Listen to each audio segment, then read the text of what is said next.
The tale begins with the scene of an ominous-looking red jewel. In the center of the city, a man stands still while others walk in the opposite direction. All of a sudden, the man held up the red jewel to the sky and gazed at it intently, pondering the truth behind the human soul. With a sudden shift in the scene, a young girl is seen heading somewhere. After searching, she finds her destination, the on-screen film club. Therefore, she opens the door and finds three people standing there. Currently, one person is betting against two others, where he manages to correctly guess the opponent's card and win the bet. As such, after paying up, the two leave and the victor returns to sleep. At that moment, a girl with pink hair chimes in and asks if the guy is Seidou Yakumo. She claims to have heard about him from her senior and asks if Seidou really possesses psychic powers. Although this man claims to be Seidou, he asks who the girl is. As such, the girl introduced herself as Ozawa Haruka and asks Seidou to keep everything she was saying a secret.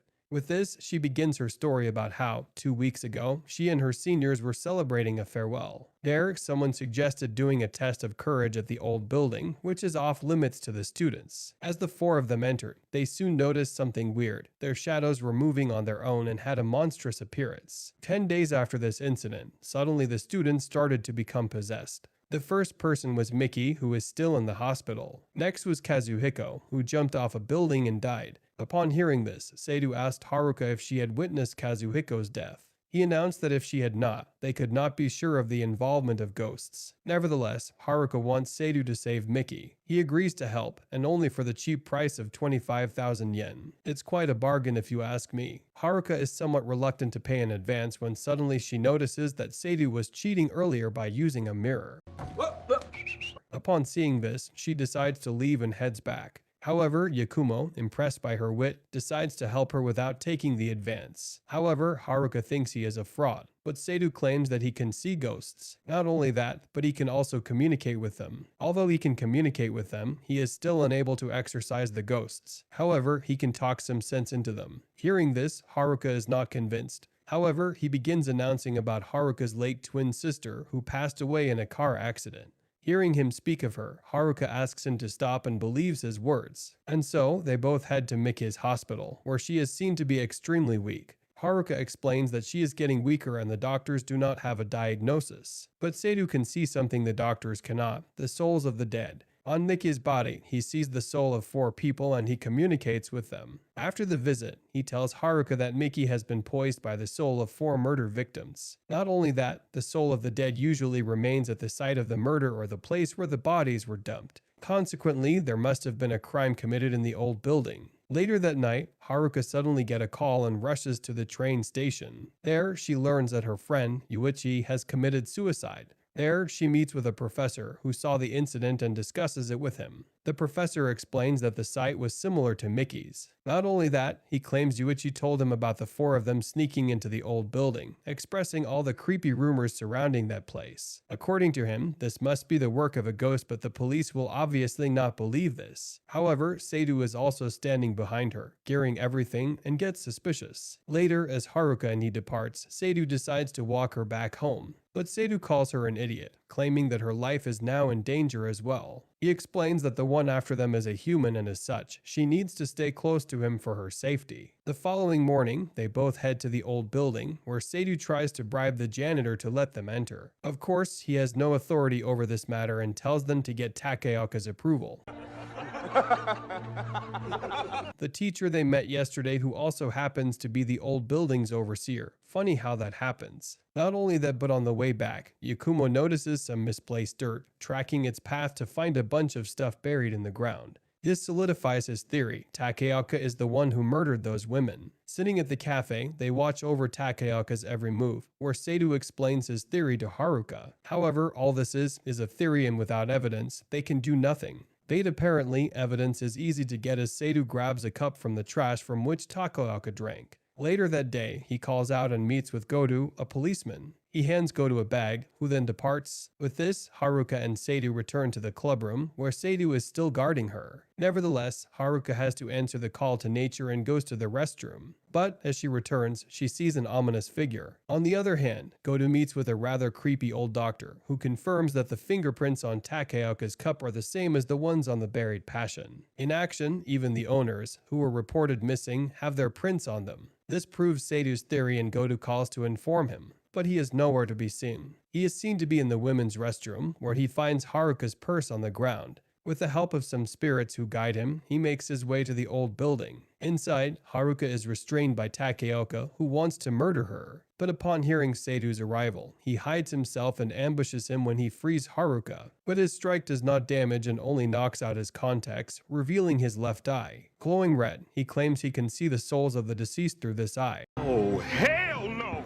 Moreover, he laments that the souls of the victims are still suffering and wandering closer to Takeoka, who is terrified after seeing Seidou's eye and running away. At the exit, he sets the building ablaze. However, the police arrive soon after and arrest him. Not only that, he calls for the fire brigade to help the stranded Haruka and Seidou, who are now trapped on the roof with no choice but to wait for help. There, they talk and Haruka reveals she entered the old building, thinking that maybe her sister's ghost was there. As per rumors, piano music was heard several times from this building, leading her to believe that it was the doing of her sister. Always adored by everyone, one day, Haruka decides to be a bit mean to her sister and while playing, throws the ball towards her but too hard. As the ball went out onto the road, her sister went to retrieve it. That's when a truck suddenly appeared and ran over her. Due to this, Haruka blames herself for her sister's demise, believing that her sister might have harbored resentment towards her. But Seidou corrects her. He claims that she has no grudges towards Haruka, stating that she was the one who told him she was in danger. Upon hearing this, Haruka expresses her wish to see her once again. Consequently, Seidou moves closer to her, grabs her by the face, and tells her to close her eyes. With this, Haruka is transported to a special place where she is able to reunite with her sister and embrace her once again. Although in tears, she is able to say her goodbyes to her sister and returns to the present, where she expresses her gratitude to Seidou. On the other hand, a blonde couple is seen with a man. This man is fighting after seeing something in the river, and the blonde man claims that this is the poor ghost that has been stuck at the bottom of the river. Nevertheless, this blonde man states that this soul can be moved with the sacred ink. The ghost's father will obey his command. Of course, the father agrees to these terms, and everything comes full circle as the blonde man answers Yakumo's question from the beginning of the episode.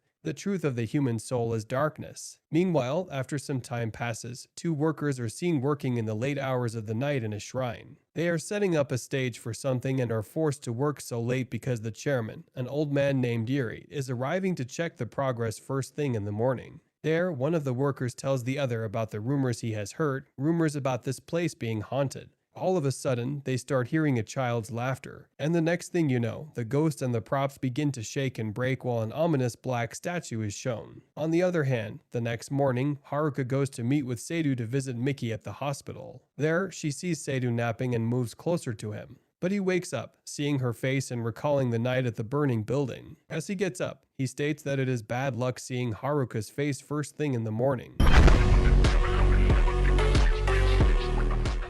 Regardless, he begins changing, prompting Haruka to ask if he really lives here. Seidou explains that although he does have a house, he rarely goes there and spends his time here. Not only that, but he has also lied to the school and gotten his hands on this room under the non-existing on-screen film club. Anyway, they both head to the hospital, where Seidou communicates with the spirits possessing Miki and tells them about Takeoka's arrest. As a result, the spirit moves on, immediately improving Miki's condition. Soon, she is able to open her eyes and calls out Haruka's name. And so, the visitors leave and outside. Haruka expresses her surprise at how persuading the ghosts worked. Seidou explains that ghosts were originally human and, as per his belief, are clusters of emotions left behind by the dead. As such, he refuses to use methods such as killing or sealing them. As they both ride the bus back, Haruka tells him to wait for the 25,000 yen as she has just started a part-time job. Bird Yakumo tells her not to worry, as he has already gotten his pay from Miki's father after telling him he could help as a psychic who specializes in exorcism.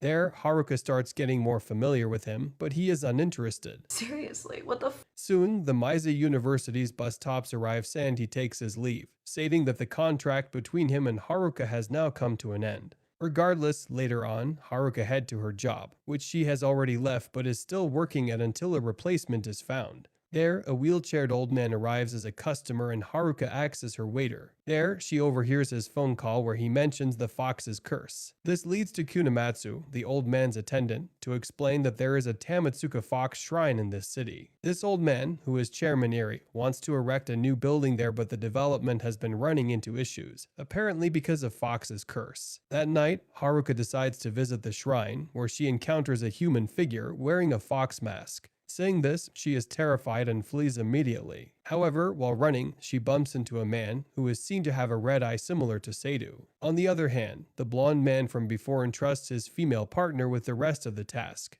Back to Haruka, who learns that this guy is Seidu's uncle. Not only that, she tells him about the ghost she just saw. As such, they both go to the location, where this man, Isshin, reveals that his red eye is a fake. He claims that he wanted to see Seidu's hardships on his own and as such, pretended he has a red eye as well. Anyway, as they are unable to find any clues, they head back and Haruka decides to follow Isshin to his temple. On the way, he explains that to Seidu, this place, a temple, cannot feel like a home as many ghosts are drawn to this place. Regardless, as they enter, they find Seidu is present there. In addition, Haruka also meets with now Seidu's deaf cousin. However, although Isshin offers that they all share some tea, Seidu takes leave. This hurts Haruka's feelings, but Isshin and now both try to cheer her up. Isshin even tells her to confide in Seidu about what she saw at the Fox Shrine, deeming him as someone who will not ignore these sorts of requests. As such, she runs after him but sees Seidu chatting with a girl at the bottom of the stairs,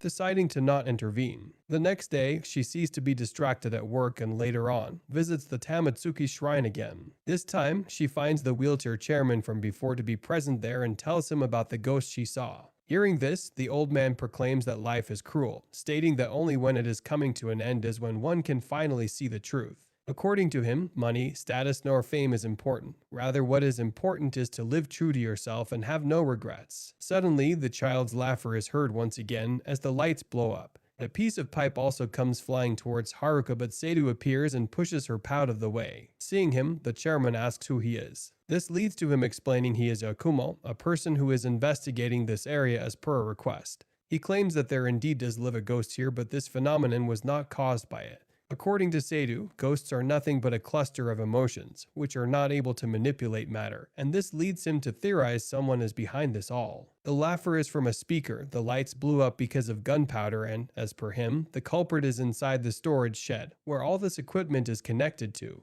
With this, the culprit reveals himself, slowly stepping out of the shed. There, the culprit is no one other than Kunamatsu, who apologizes to the chairman and Haruka for placing them in danger. In addition, he reveals the reason for his actions, his objection to the development of this shrine. There, Kunamatsu gets frank with the chairman, who is revealed to be his longtime friend. Addressing him as Tekken, he tells him to bring an end to this silly idea, stating that no matter what, Kuniko will never come back. It is revealed that in their youth, the chairman was in love with a woman called Kuniko. However, they were from completely different backgrounds. Despite this, they both fell for each other and decide to elope. As such, the future chairman sent a message to Kuniko, telling her to meet him at the Fox Shrine. However, she accidentally went to the East Shrine instead of the West, where he was waiting. Because of this, they never got to know each other well enough and drifted apart. As a result, a year later, Kuniko married someone of her parents' choice but died soon after giving birth to her first child. Because of their past, Eri has always felt a bit guilty, and now that he has not much longer to live, he wants to complete his wish and merge the East and West shrines. But Seidu chimes in. He claims that there is no need for such a thing. Announcing that he can see ghosts, he tells Eri that Kuniko's ghost is still waiting for him here. Hearing these words, Eri tries his best to stand up and makes his way over to the place Seidu pointed.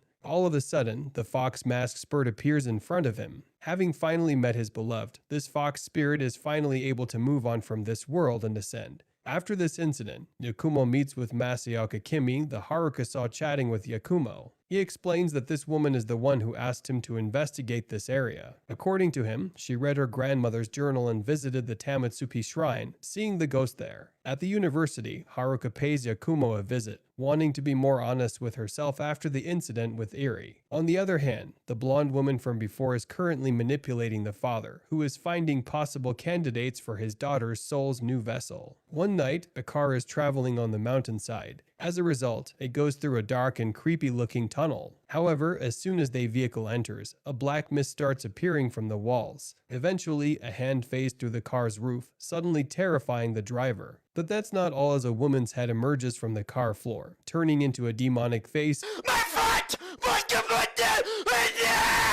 and causing the car to crash. The next morning, Haruka goes to meet with Yakumo but finds that he is not in the club room. Nonetheless, seeing his key in the fridge, which is a completely normal place to store it, she figures he will return soon and waits for him there. On the other hand, the daughter of the chief of police arrives at the station. This woman, who is a journalist, wants to get some information from the cops, but no one gives her their time of day. It is seen that the cops hate her guts for using her father's name and reputation in her favor. There, she happens upon Godu, who is against talking with her, but she manages to convince him to get some information. As such, they both head to a secluded place, where the journalist shows the detective a photograph. She asks if Godu thinks that ghosts exist, and he replies in the affirmative. Not only that, but the journalist has also apparently caught an image of a ghost, upon seeing which, Godu thinks that Seidu will prove helpful in this case. Consequently, A heads to meet with him but finds Haruka there, who recognizes him. Regardless, they both decide to wait for Seidu together. There, Godu reveals that he has known Seidu since the latter was a kid. However, he feels hesitant to recall the entire memory. Eventually, Seidu finally shows up and Haruka begins with the problem she has brought up today. He recalls how yesterday, because of working overtime, she missed the last bus. As a result, the assistant manager, Nakahara, decided to give her a ride to the train station.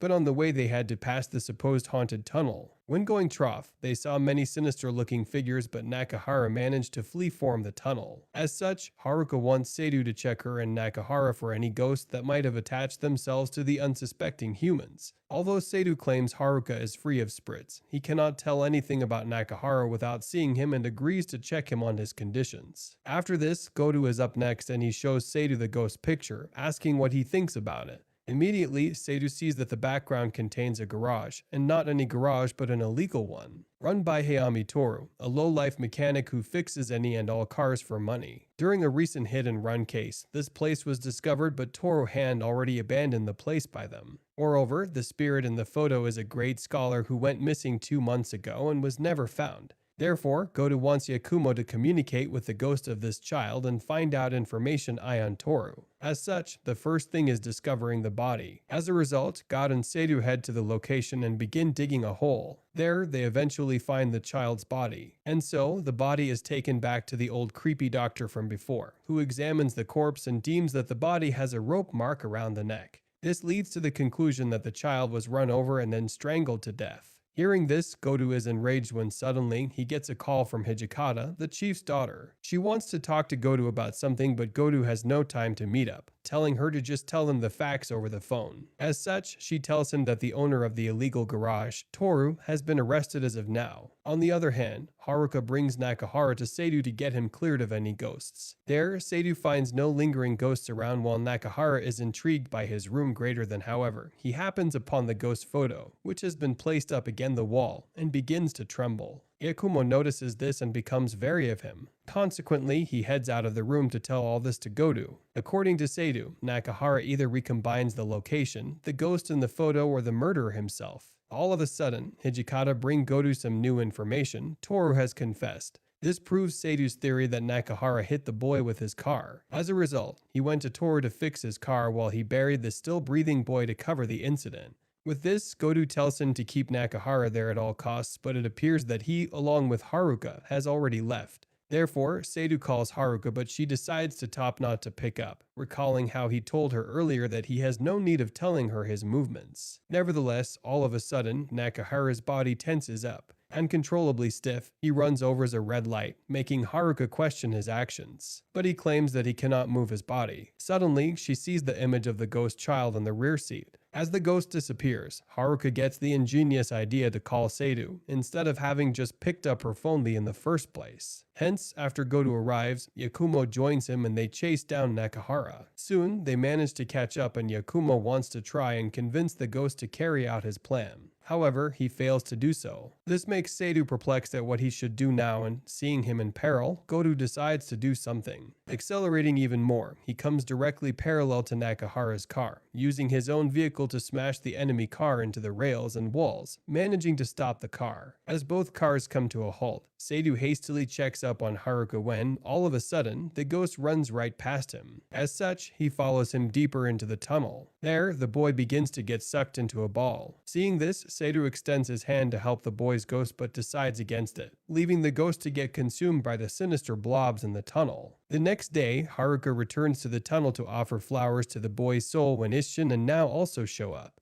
It is revealed that they were asked to come from Seidu, who wants Isshin to do something about all the ghosts in this area which cannot rest. On the way back, Haruka learns more about Seidu as Isshin reveals the story of how and why he named Yakumo the name he did. There, they both also wish that he overcomes the problems in his life and one day, may his heart be clear as the open sky above them. On the other hand, somewhere else, the old doctor is at an investigation scene where a body has just been discovered. As the doctor opens up the body bag to examine the corpse, he is caught by surprise but regardless, gets to taking pictures. All of a sudden, he feels the presence of the blonde woman and the father behind him. They, in the meantime, are feeling sad that Ayaka, the dead daughter, is still not reviving, but the blonde woman tells him to continue and hope the next one will work out.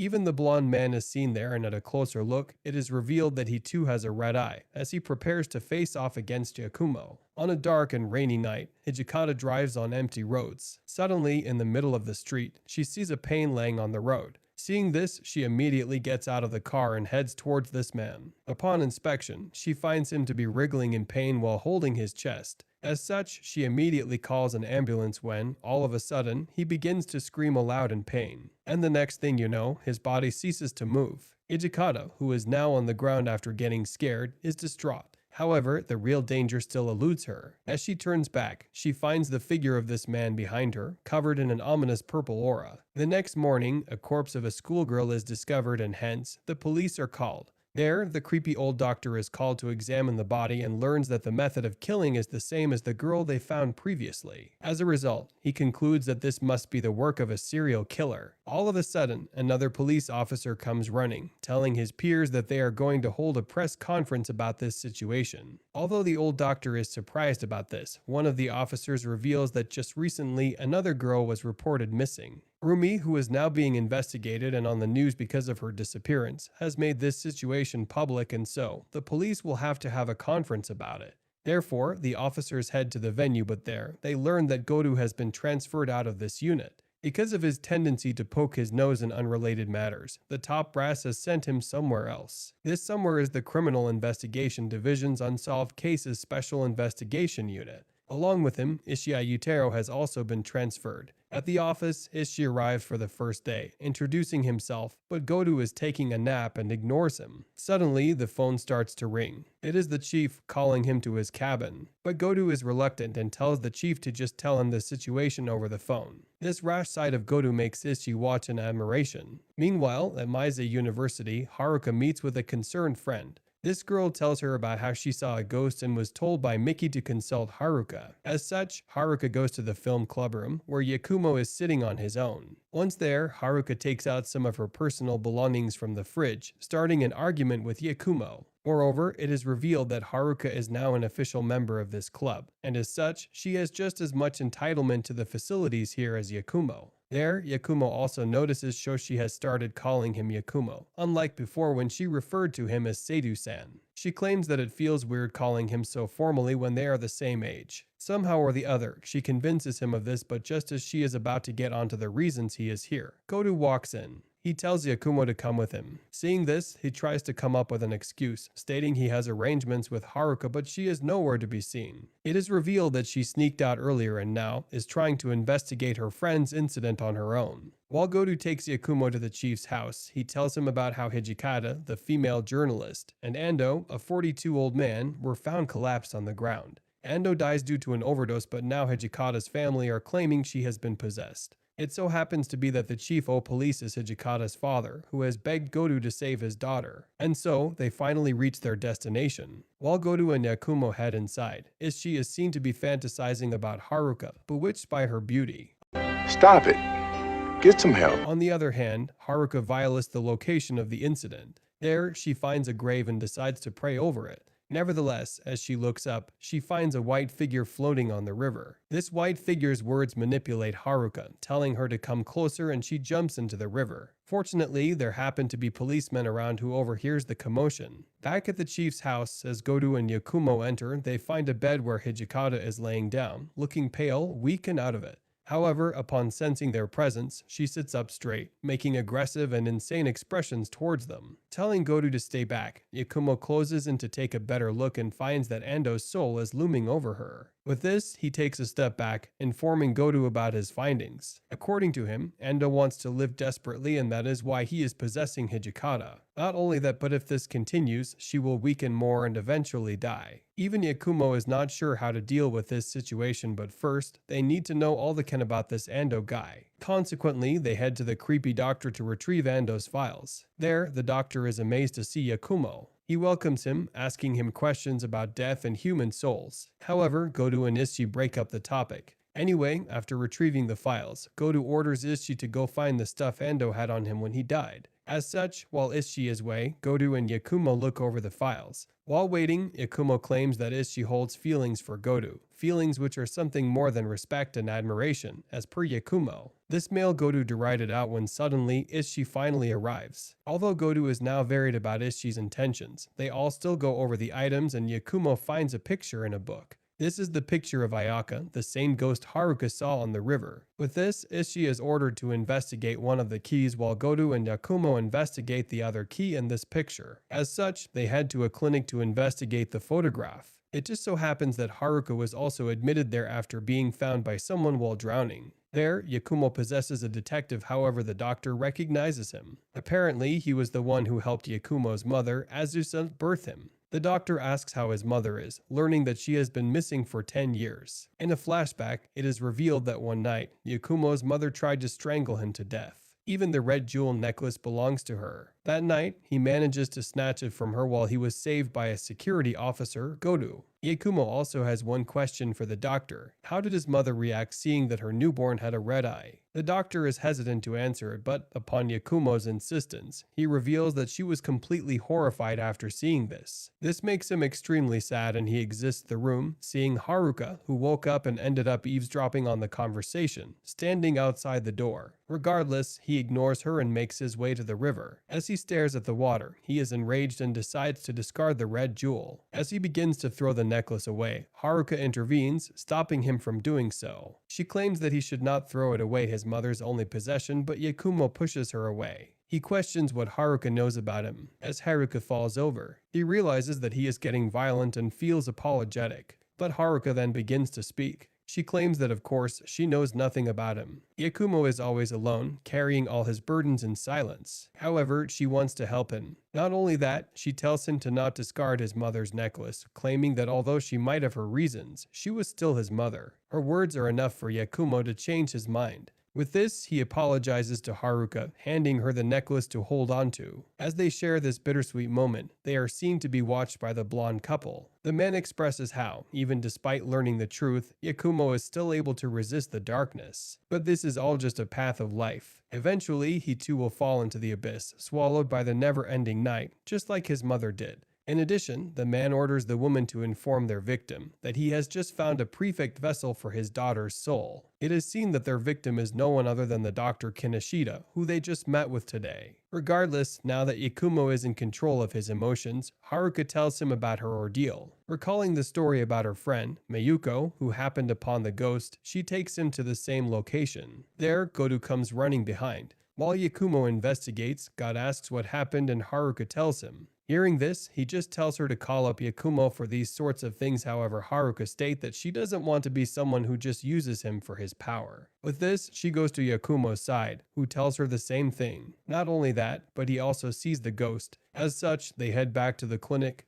There, Yakumo comes clean, applying for acting like a police officer. There, Goto explains the situation of Hijikata. Apparently, Ando was Kinishida's junior in medical school and were close. According to him, after his daughter, Ayaka, had died, Ando asked for a picture of her to remember her with, something which looked to be weird behavior. Regardless, Kinoshita gave him the picture Goto had discovered. As Kinoshita is done speaking, Yakumo announces that he had just met with Ayaka's ghost. He claims that her ghost is still lingering in the area where she died, telling all those who pass by to stop it. Yakumo asks if Kinoshita knows why she would do something like that, making him deny any knowledge. However, Yakumo pushes further, asking if Kinoshita is trying to revive his daughter. Nevertheless, Kinoshita answers that it would be his wish if possible. As such, they all leave and decide to find clues to the next key. As they drive, Yakumo notices an E3 painted on the walls. Seeing this, he realizes that the letter is the same letter as on the key. As a result, Goto and Yakumo decided to check 5th place out.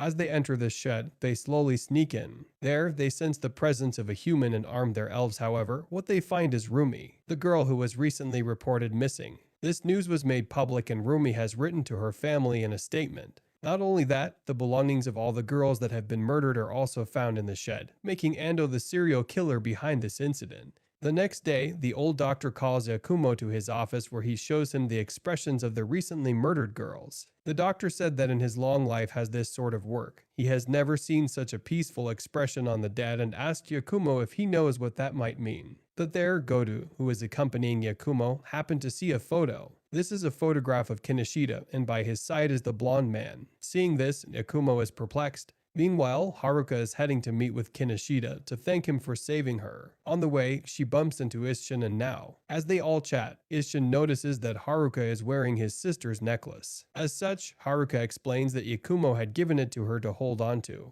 With this, they part way and she heads to the clinic. As she reaches there, she gives the offerings she has brought to Kinoshita, but he, on the other hand, is acting strongly. He claims that he had to meet Haruka, know what matter. This confuses her, but Kinoshita explains his words, stating that he is told Haruka will be the perfect vessel for Ayaka's soul. All of a sudden, the blonde woman appears from behind, using a taser to knock Haruka out. Meanwhile, after seeing the photograph, Goto is hastily making his way to Kinoshita, deeming that the involvement of the blonde man makes him a highly suspicious target. On their way, Yakumo gets a call from Haruka. As he picks it up, the blonde woman speaks from the other side. She tells him that his precious friend will die tonight. Telling him the location, she tells him to hurry and maybe he could make it on time. And so, Yakumo tells Goto to change directions and head towards the floodgate. And so, they rush to the location, finding that Kinoshita is about to throw Haruka into the river. Nevertheless, Yakumo and Goto desperately try to prevent this, but Kinoshita uses a pipe, top hit Goto, causing Haruka to fall. Without a destination, Yakumo jumps in after her and manages to rescue her. Soon after, Haruka opens her eyes. Kinoshita, who is snow constrained, will be arrested first.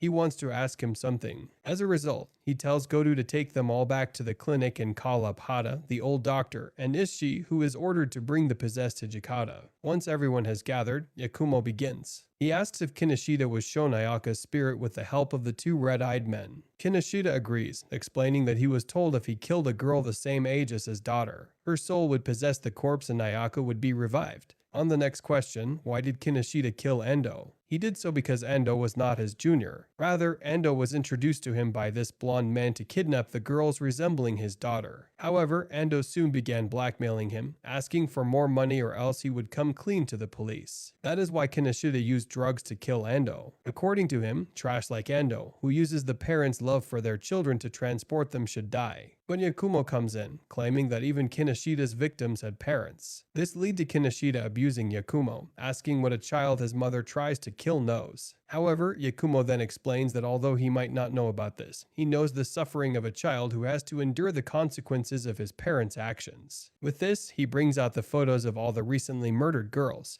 He claims that Ayaka's soul possessed these bodies for sure. According to him, Ayaka wanted to relieve the fear and pain from the victims in their final breaths, and as such, she had to endure all the pain after she decided to possess the dying girls into her last moments. Because of this, it is like Kinoshita has repeatedly killed his daughter, making her soul relive death over and over again. Hearing this, Kinoshita breaks down and seeing him realize his action, Ando's ghost leaves Hijikata. Nevertheless, as per Yakumo, Ando left because he realized that even possessing someone is not enough for a soul to return back to life. The next morning, Haruka opens Ayaka's grave for a visit. There, Goto returns to his office. In the car, he finally figures out why Ishii looks at him with such eyes, learning that Ishii thought Goto was a psychic who used his powers to solve cases. But as it turns out, it is Yakumo who has the power. Meanwhile, while Haruka is praying, Yakumo looks across the river, finding that the blonde man is standing there. It is revealed that this man is Yakumo's biological daughter, something Yakumo refuses to acknowledge. Nevertheless, Haruka is done with her prayer and they both head back. One day, a bachelor is visiting an apartment he wants to rent. Supposedly, this place is haunted, which makes their rent extremely cheap.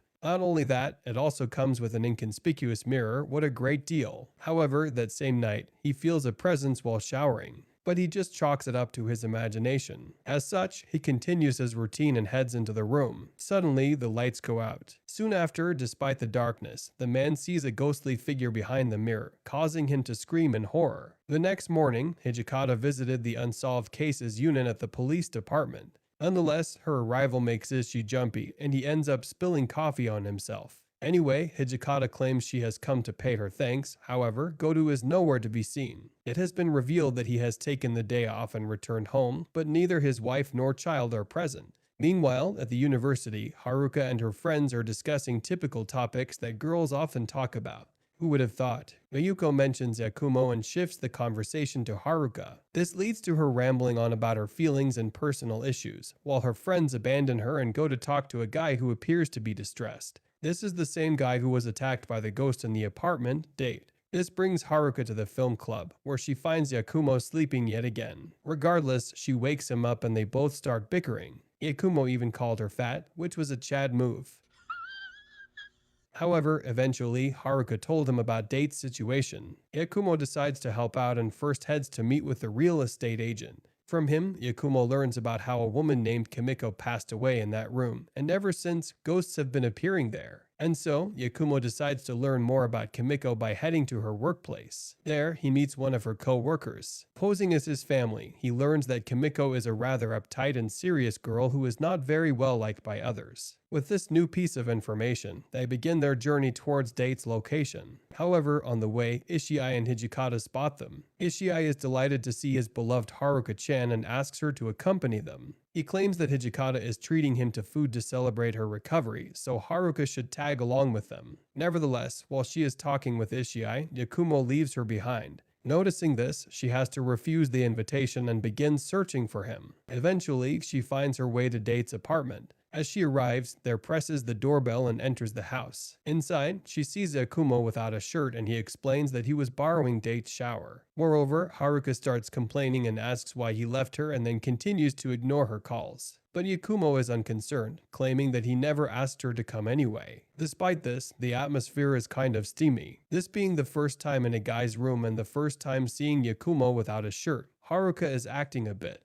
weird. Suddenly, Yakumo apologizes for his harsh words earlier, catching Haruka off guard. With this announcement, he then closes in on her, making her heart beat faster. But, unlike in her imagination, Yakumo has found a clue. He notices that the inconspicuous mirror was attached by an amateur, most likely Kimiko herself. All of a sudden, Yakumo sees a ghostly figure in the mirror. Upon speaking with it, he is instructed to retrieve an envelope from behind the mirror and burn it without looking inside. Yakumo plans to do just that. As a result, they head over to Isshin's temple, where he has already prepared a fire for them. However, at the last moment, Haruka decides not to burn the envelope without peeking inside. As such, she opened the envelope, only to find a picture of Kimiko all dolled up. Seeing this, she understands that Kimiko is a shy girl who wants to dress up and look cute. However, she was too shy and couldn't do so in public. Hence, others considered her as serious. Suddenly, Kimiko's ghost arrives. Yakumo tells this to Haruka, stating that she is not angry that Haruka broke the promise. With this, she then burns the picture and the envelope, and Kimiko's ghost passes on after telling Haruka to do her best as well. And so, this brings this ordeal to an end.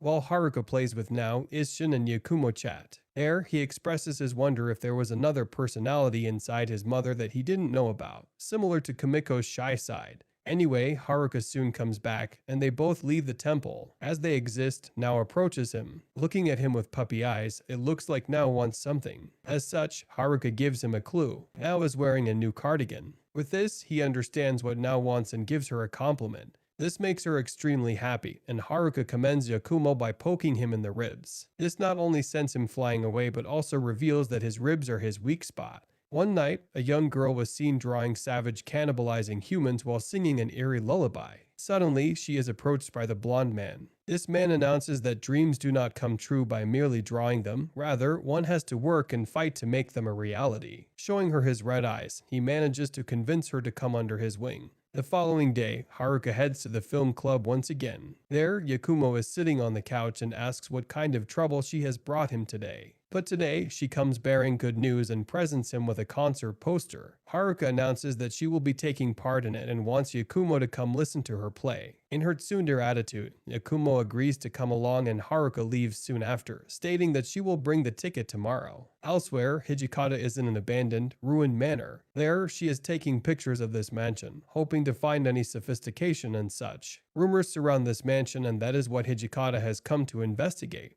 Nevertheless, she is not too happy with her progress so far. As a result, she decides to venture into the upper levels of the mansion. While exploring, she hears a faint noise coming from a room. Therefore, she peeks in only to find that a woman has collapsed on the ground. As Hijikata wakes her up, she appears to be a bit delirious, screaming out that there is a ghost. Suddenly, the woman hugs her, as she makes a sinister grin behind Hijikata's back. And so, Goto and Ishi visited Yakumo. They informed him about the situation and asked him to take a look at the video of a ghost. Goto explains that it was filmed in the Nane's mansion, where 4 members of the family were murdered 15 years ago. In hindsight, a new unit has been formed to investigate this case and arrest Take-ta Shunsuke. As such, Yakumo ends up following them to the police department. There, they all join up with Hijikata and review the footage. Hijikata has already checked with the professionals, and this footage seems to be unedited. Finally, they begin watching. However, the film is too long. Most of the time, nothing happens, and as a result, Yakumo asks Hijikata to fast forward it to the exact time. And so, she does just that, and on the screen, a ghostly figure can be seen as clear as day. Upon seeing the ghost, Yakumo immediately stands up and silently leaves the room. Meanwhile, Haruka goes to the film room, but the door is locked. As such, using a spare key she has, she enters the room and puts the ticket there. Later that night, Yakumo calls her, much to her delight and surprise. But he doesn't have good news, stating that he has something to do and so will not be able to attend the concert.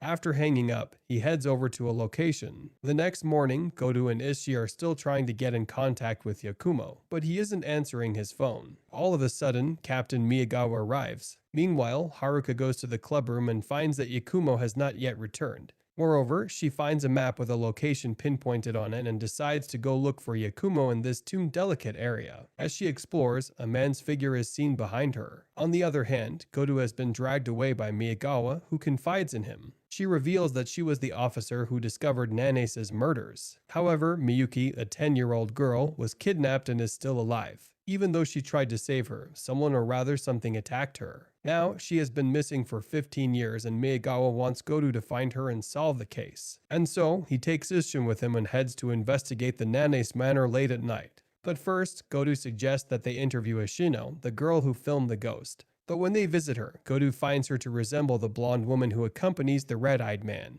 Regardless, they do the interview and then hurry to the mansion. But Ishi is too afraid to step inside. As a result, Goto ventures alone but is attacked by the blonde woman. As she confronts and tases him, Goto screams aloud. Despite this, Ishi is too afraid to intervene and instead calls the police for help. The next day, Miyagawa scolds him for his cowardly behavior, punching him and announcing that he will never forgive him if something happens to Goto. Meanwhile, Haruka is still worried about how Yakumo is still nowhere to be found. But the person in question is seen near a wooden cabin. As he explores the cabin, he too is jumped by the blonde woman. She easily overwhelms him, revealing that the video was a trap to lure Yakumo to this location. Not only that, she comes closer to him and announces that she loves him, so much so that she wants to ruin his life. With this, she then tases his heart and begins laughing maniacally. In the meantime, the police are putting up posters to find Take-ta. Suddenly, one of the police officers noticed him standing only a few feet in front of them. This causes a chase, and Take-ta seems to be luring them somewhere. On the other hand, Hijikata comes to the office and learns that Goto has really disappeared.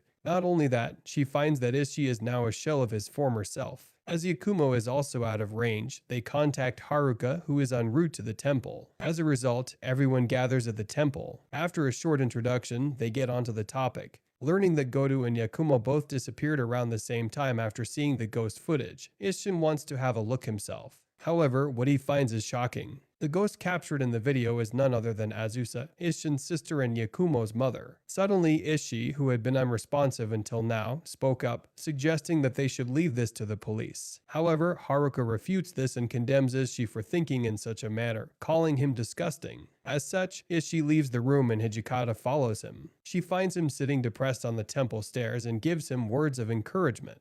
Thanks to her words and motivation, Ishii finally realizes how much he has messed up recently and decides to open his eyes once and for all. Meanwhile, Isshin heads out to the burial grounds, where Haruka has escaped crying. There, he also comforts her. Additionally, he recalls a story from the past. When Yakumo was in middle school, there was a teacher who passed away. Yakumo blamed himself for this, and one night, he tried to poke his own eye out. Nevertheless, Isshin stops him from doing so, getting injured in the process. It was on that day that Isshin started wearing the red contact lenses, not wanting to leave Yakumo alone in this cruel situation. Hearing this story, Haruka understands how Yakumo is also trying to shield others from himself. With this, she calms down and they both return to the temple where Ishii is already present. He apologizes for his earlier words. Finally, the group is on the same page. As such, Hijikata suggests that they start thinking like Yakumo in order to find his location. As such, they start reviewing the footage again. All of a sudden, Haruka realizes something. She noticed that although the supposed location is near the train tracks, there are no trains passing by despite it being peak hours. This led her to theorize that the location of this footage is not Nane's manor. To verify this, both Hijikata and Ishii attempt to gather information on the person who gave them the video. However, they discover that all the information provided was fake. Suddenly, Isshin came walking in. While searching through his sister's belongings for clues, he stumbled upon a letter addressed to her. And who is the writer of this letter? Haruka's mother. This leaves everyone shocked. With this, Isshin once again goes into a flashback. Apparently, Azusa was once abducted and captured by a man. However, after 2 entire weeks, she was able to escape.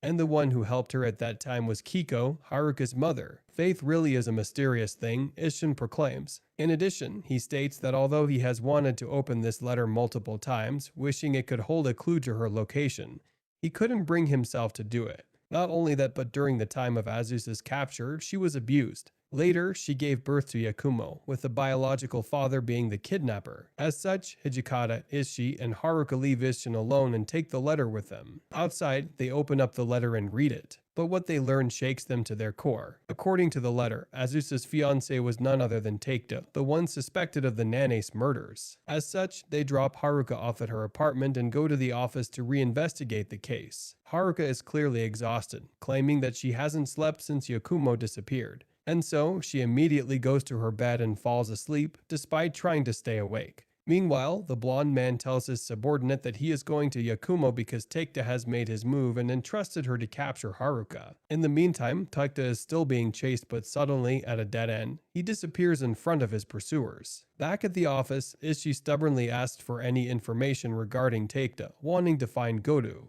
But Chief Miyagawa reprimanded him, telling him to clean the toilets like the new employee he is. However, she drops subtle hints in her order, leading Takeda to locate a file in the restroom. Soon after, Miyagawa also enters the men's washroom, where she encounters Isshin and finds Goto. Also, it was my first time in the men's restroom, but I don't think I can believe her. Anyway, after his talk with the chief, Ishii talks to Goto's wife, telling her not to worry as he will find her husband. Back at Haruka's apartment, the blonde woman arrived to kidnap Haruka, but suddenly Takeda stood in front of her. Not only that, but he has also mobilized the police, which is why he appeared in front of the officers, preventing this woman from executing her evil plan. Elsewhere, Yakumo is seen tied up and beaten. The following morning, thanks to Takeda's efforts, Haruka wakes up in her own bedroom. Takeda appears in front of him and tells him that Yakumo is safe. Moreover, he claims that Yakumo is currently in Nagano and he has a message for Haruka to practice for her concert. With this, Taita then disappears. But of course, despite knowing there are people after her, Haruka willingly heads to Nagano. The blonde woman is seen following her as well. As they board the train, Haruka calls her mother and explains the situation. Meanwhile, Hijikata and Ishi found nothing out of the ordinary with the file. As a result, they headed to meet with Hana. There, they figure out that Nane's Miyuki, the young girl who was kidnapped while the murder occurred, resembles Hoshino, the woman who gave them the ghost footage, and the blonde woman.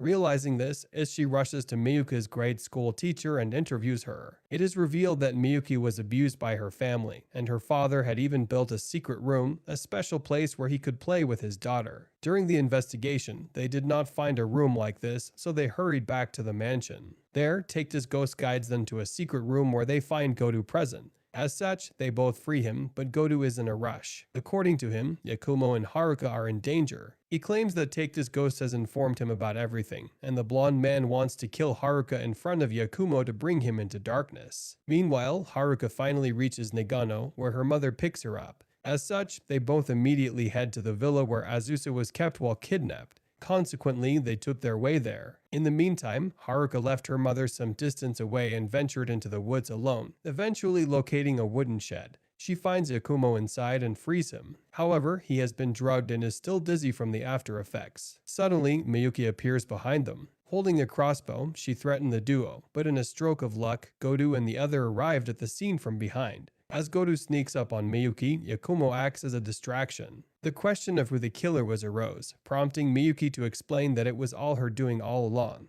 After the fact, the blonde man set it up so that Takeda was suspected, but he was not the actual culprit.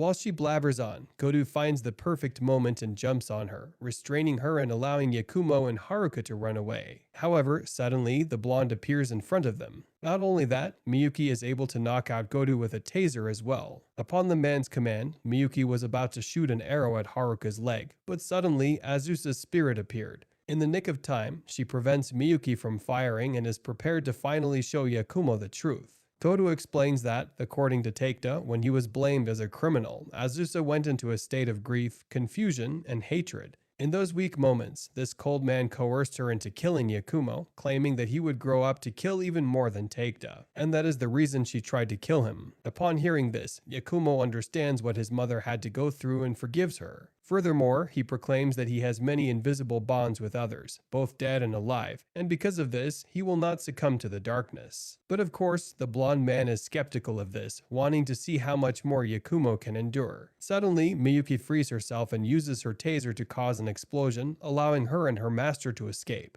Nonetheless, Yakumo and the others set up a grave for Azusa and Takeda, where their souls can finally depart in peace. Before leaving, Azusa is able to caress her son and eventually ascends into the skies. With this, the ordeal comes to an end. Godu returns home to his wife, and Haruka is able to perform at her concert. In addition, not only Yakumo, but also Isshin, now Ishi Hijikata, and her mother all show up to witness her performance. After the performance, Yakumo and Haruka drop off her mother at the station. Keiko tells Haruka to come back home more often and also asks Yakumo to watch over her daughter. Not only that, as the train leaves, she claims she has something to give them and will send it as soon as possible. On the other hand, Hijikata is at a hospital where she learns that a ghost has been appearing recently. As per a friend of hers, a ghost appears above the sleeping patients, asking them when they will die. Because of this, several patients have also worsened their health because of the shock. As such, she decides to bring this matter to Yakumo. However, as she exits the hospital, she bumps into Nao and Isshin, who have come here for a mild headache. After exchanging formalities, Hijikata makes her way to Yakumo and tells him about the incident.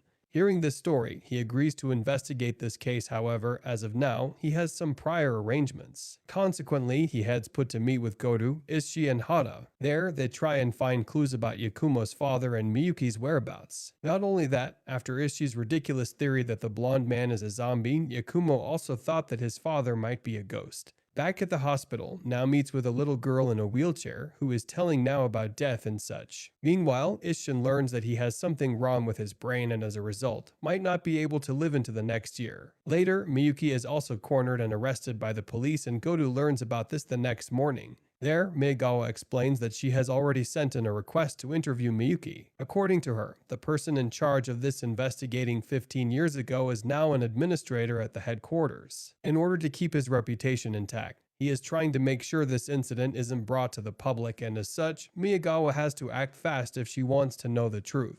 Meanwhile, Miyuki is seen siding in her cell, hopeful that he will save her and give her freedom. On the other hand, Isshin is heading back to the temple after undergoing another examination at the hospital. But this time, he cannot seem to find Nao anywhere and tries searching for her. While doing so, he meets with the same wheelchair-bound girl, Nao, whom he had met previously. Upon seeing her, Isshin asked if she had seen a small girl nearby, but she denied any knowledge of it. Moreover, they start talking and the girl reveals that she is dying with no more than 6 months to live. But Isshin comforts her. Furthermore, the child asks what happens after death, but Isshin tells her that there is no single answer. However, even though bodies die, the human soul does not. It remains alive in the memories of family and friends. Understanding that there is something greater even after death, the child is relieved. Suddenly, Nao arrives and Isshin asks this girl to be Nao's friend from now on. As this scene plays out, the concerned doctor is seen watching over all of them. Later that night, the doctor is approached by some shady-looking individual. The next day, Yakumo is looking over the call log confiscated from Miyuki and discovers that she had never called his father before. In his mind, this solidifies his theory that the blonde man is a ghost. All of a sudden, Haruka receives a call from Hijikata informing her that the hospital is now open for Yakumo to investigate. As a result, they go to Isshin's temple. Isshin is also just a roving presence, and there, Yakumo asks if he can borrow Isshin's car. Along with this, Isshin decides to keep his trip to the hospital a secret from his nephew. But first, it's time for some tea. As they all sit and drink, Isshin brings out a photo album that Keiko has sent him. In this album, there are photos of Yakumo as a child. According to Isshin, Keiko must have kept them when Azusa sent them to her. Upon seeing this, Yakumo becomes sentimental and tries to leave, but Isshin stops him. As such, he sits back down and gets to see photographs of himself along with his mother. Azusa is wearing a bright and cheery expression while with her son after this. Isshin takes Yakumo to the oratory area where he asks if Yakumo hates his father, the blonde-haired man. There, he realizes he cannot tell Yakumo to stop his hatred but advises him to control it and not be consumed by it.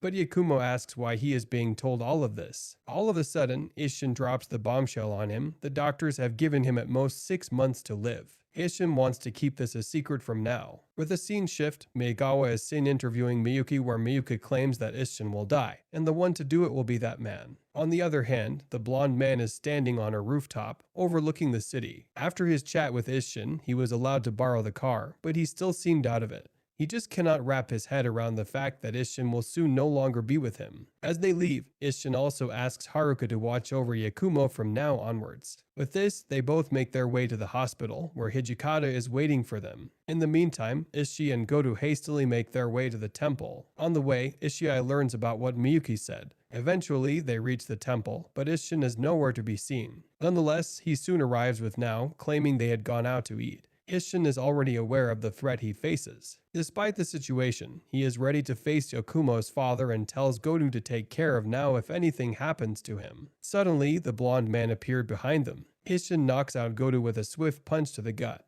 This leaves Isshin alone with the blonde man, and before he is killed, Isshin wants to talk with his future killer. Consequently, they enter the mediation area where Isshin begins his story. He tells the man about how he bore so much animosity and hatred towards him, the man who left his sister in hell and inflicted such evil and sinister trauma upon Yakumo. However, those feelings have long since died. While he continues with his story, the blonde man suddenly jumps in to attack Isshin, using a knife to stab him. Soon after, Goto wakes up. He rushes to the meditation area, worried about Isshin, and finds him lying on the floor with a stab wound in his stomach. Upon seeing this, he yells out for Ishii and orders him to call an ambulance, which arrives soon. Nao and Goto accompany Isshin to the hospital, while Ishii remains at the temple to help with investigations. On the other hand, Yakumo is still feeling distracted. Despite this, they happen upon the ghost and find that it has turned a new leaf. The ghost is seen apologizing to the patient she terrorized before. While contemplating what this could mean, Haruka starts her phone and immediately gets a call from Ishii, informing her of the recent development.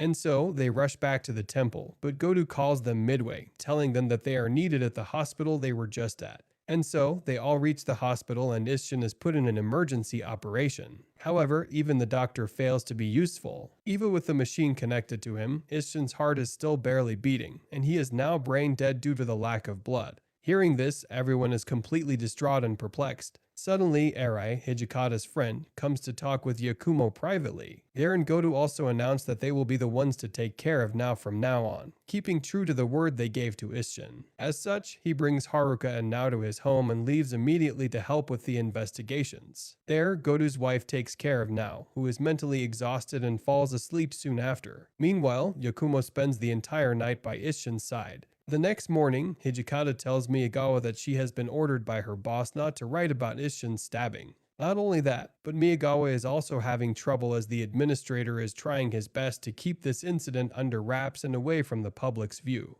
Meanwhile, Goto takes Hada to the temple and asks him to perform forensics. But there, Hada finds something concerning, such as the lack of the culprit's footprints. Anyway, after they are done, Ishii and Goto head to the police station. However, Miyagawa tells Goto to just head back home, claiming that she has to be there for Nao. As such, he heads back, seeing that Nao is cheerful and happy, but Goto is not. He is extremely torn up that Isshin is in such a condition, and deep inside, Nao is as well. At the prison, the blonde man possesses Miyuki for instance, making her act crazy and insane. This allows her to be sent to the hospital, and the man leaves her body soon after. On the other hand, Yakumo hasn't moved an inch the entire night, and in the morning, Haruka visits him. At the hospital, she is also given Isshin's red contact lenses. Haruka gives this to Yakumo, who recalls just how much Isshin had to go through because of him. Yakumo revealed why he was called to talk alone. It has been confirmed that Isshin is a registered organ donor, and the doctors are waiting for his next of kin to give the go-ahead for the extraction of his organs. But as Isshin is not yet dead, Yakumo is still hesitant to give them the green signal. All of a sudden, they see a child ghost appear by Isshin's side.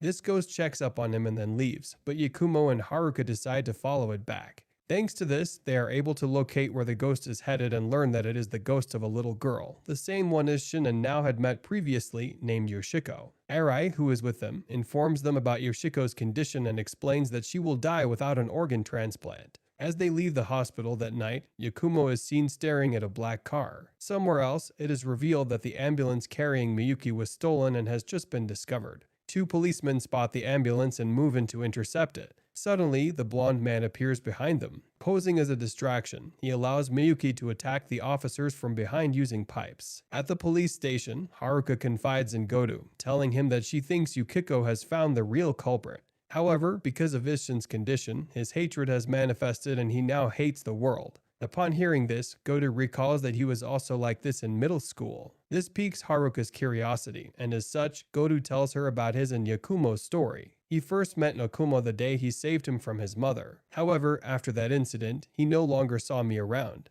That is until one night when Goto was pursuing a criminal, he happened upon Yakumo in the park late at night. Despite Yakumo remembering Goto, things do not translate the other way around. It was not until a few days later that he realized the identity of the boy he met in the park. One day, he oversees Akumo being picked on by some kids. As such, he jumps in to save him, where he sees this boy with a left red eye. Seeing this, Goto finally remembered who this boy is. And ever since then, their ties have continued. All of a sudden, Ishii rushed into the room and informed Goto about Miyuki's escape. She mentioned that they had killed 2 officers and stolen a gun. Moreover, Goto receives a call from his wife, Etsuko, who has gone to visit Isshin at the hospital with Nao. There, Nao sees Hijikata and goes over to her. However, all of a sudden, Hijikata also sees Yakumo there, looking all serious. As such, she tells Goto that he was looking and acting strange. Hence, Goto and Haruka rush over to the hospital, but they find that the route has been closed down. Back at the hospital, Yakumo confronts his uncle's surgeon, Dr. Sakakibara. He explains that he can see ghosts and the most recent ghost haunting this hospital belongs to Yoshilo, who is Sakakibara's daughter. In dire need of a transplant, she only has 6 months to live if she does not receive surgery. Upon seeing this, Sakakibara planned to intentionally cause brain death in Isshin, who was a registered organ donor and a perfect match for Yoshiko. Of course, the doctor refuses to listen, but Yakumo continues pressuring him. At last, Sakakibara breaks down. He asks why this man would suspect him when the murder was already foretold by the culprits and they are currently roaming free on the streets. And there is Yakumo's evidence. It hasn't been released to the public that the murder was foretold. Sakakibara has outed himself as the culprit and made a run for it.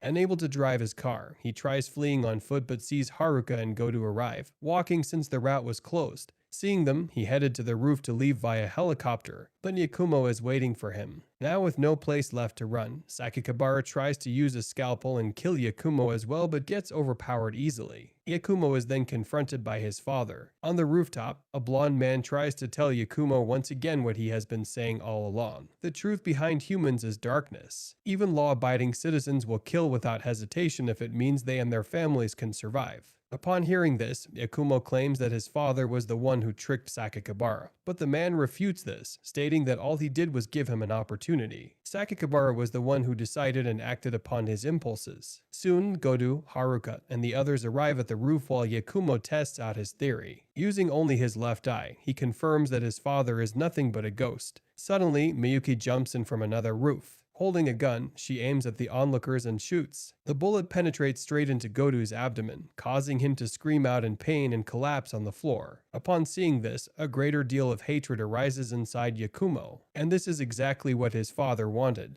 In this moment of weakness, the blonde man used his shadow to take over Yakumo's body. As the others watch, not knowing what is happening, Miyuki chimes in and explains that two souls cannot coexist within one body. This is the same principle she took advantage of in her escape from prison. However, there is a way to overcome this barrier. According to her, if the host and the dead soul are on the same level, it can allow the ghost to take over the host's body completely, and that is what Miyuki and the blonde man wanted along. The blonde man, born with emotions of despair and enmity, will take possession of his son's body, who also harbors the same enmity after learning how his uncle was betrayed by humanity. Not long after, Yakumo stands up, but it is seen that both of his eyes are blood red. This leads Miyuki to believe that the potion has worked. As she moved closer to him, delighted and overjoyed to once again be able to touch him, the blonde man's ghost gave her a tight hug. Nevertheless, it is seen that Yakumo is still in control of this body. Using her agility, she is able to restrain Miyuki and snatch away the gun from her. It is seen that he was using his uncle's contacts and used them to deceive their enemy. Nevertheless, Miyuki manages to free herself and picks up the scalpel Sakakibara used to kill Yakumo. But the injury derails Godu's progress. Despite having a gunshot wound in his gut, he tackles Miyuki, enabling Ishi to grab hold of the gun she was using.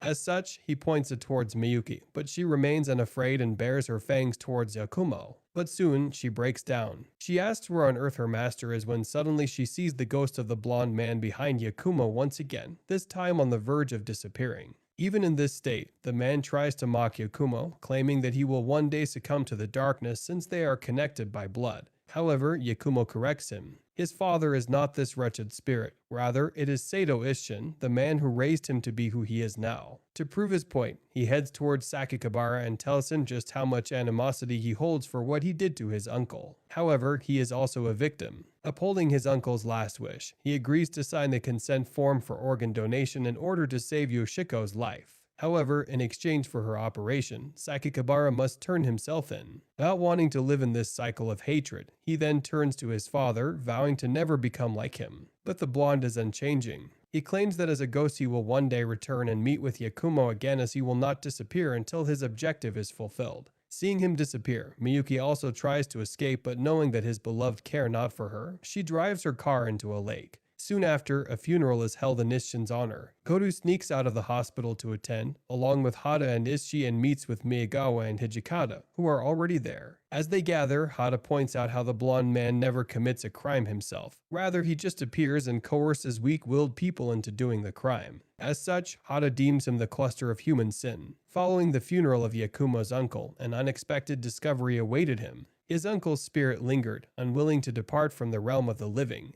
However, through heartfelt persuasion, Yakumo managed to convince his uncle that both he and Nao would be well cared for and surrounded by a loving family. Relieved, the uncle finally departed, finding peace at last. As this chapter ends, everything slowly reverts to normal. Godu is now acting as a diligent father to Nao, having quit smoking, and also begins reaching home at a reasonable time to spend some time with her.